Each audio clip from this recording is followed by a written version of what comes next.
New tonight at 6, during Randal Worcester's court appearance yesterday, the judge mentioned a previous arrest for battery of a police officer. As we look into Sunday's incident and everybody involved, we wanted to learn more about Worcester's past and that arrest. Well, today we got court documents that detailed a 2021 incident outside of Oklahoma City. Now, in those documents, Worcester pled guilty to the battery of a police officer last year.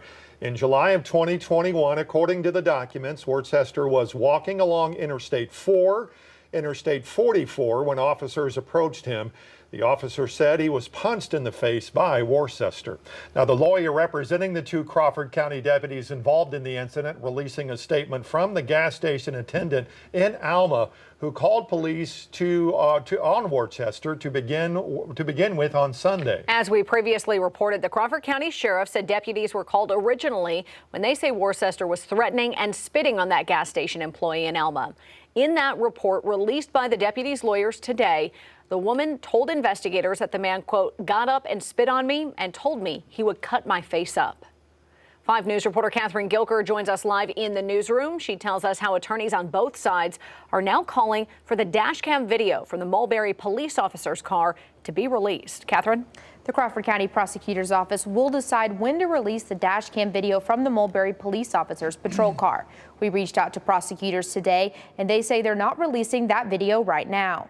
Yesterday, officials said no body cam video of Sunday's video exists. Today, an attorney representing Randal Worcester tells us one of the officers involved may have been wearing a body cam.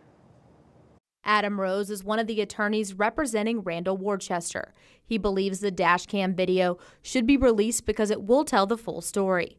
Worcester's legal team wants to see what led up to their client being assaulted.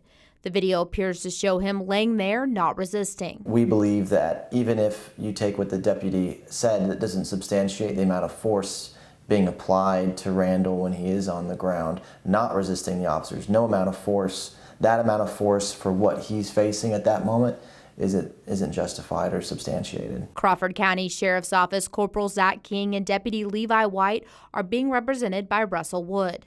He declined an on-camera interview but did send us a lengthy statement Monday evening. He is also calling for the dash cam video from the Mulberry Police Patrol car to be released. He says Deputy White was viciously attacked by Worcester and momentarily incapacitated, and says, quote, such a violent suspect cannot be allowed to remain unrestrained, and all necessary force is authorized to arrest this type of violent suspect.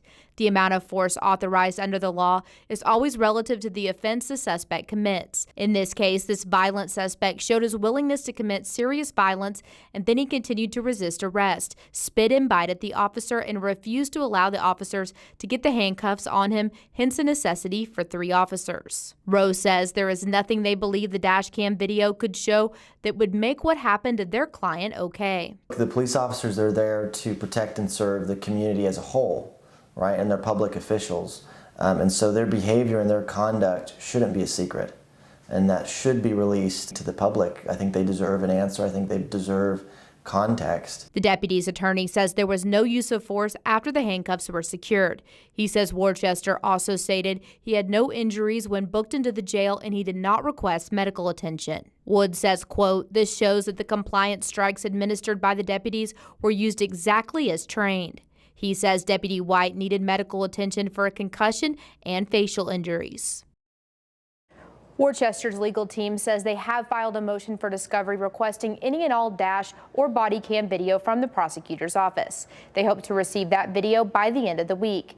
Those attorneys say Worcester is now with his family in Oklahoma and just wants justice. Catherine Gilker, 5 News. All right, Catherine, thanks. 5 News did reach out to all the nominees running to be Arkansas's next governor to get their thoughts on what happened. Republican Sarah Sanders releasing a statement saying the video was difficult to watch and commends the quick investigation into the matter so all the facts in the case can be determined. Meanwhile, Sanders' Democratic rival Chris Jones spoke with 5 News today about this incident. He says it highlights a need for all officers across the state to wear body cameras. You know, I certainly see the need for some minimal standards across the state. We want our communities to be safe, and we want that to be done in a way where there are standards. Technology standards where we have dash cams and body cams that are available, accessible, and used.